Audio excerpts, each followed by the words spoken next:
Mas hanger dyan. Wala pa.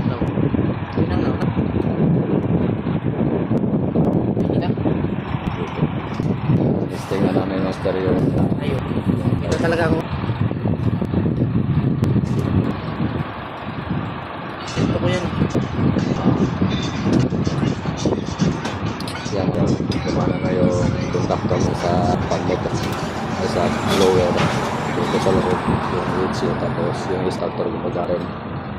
Inantay lang natin ang ating master. Sa ating master call yun, shout out dyan sa mga babae. Yun, yung isa tinakpa na dahil tapos na pa ito yung palambutan.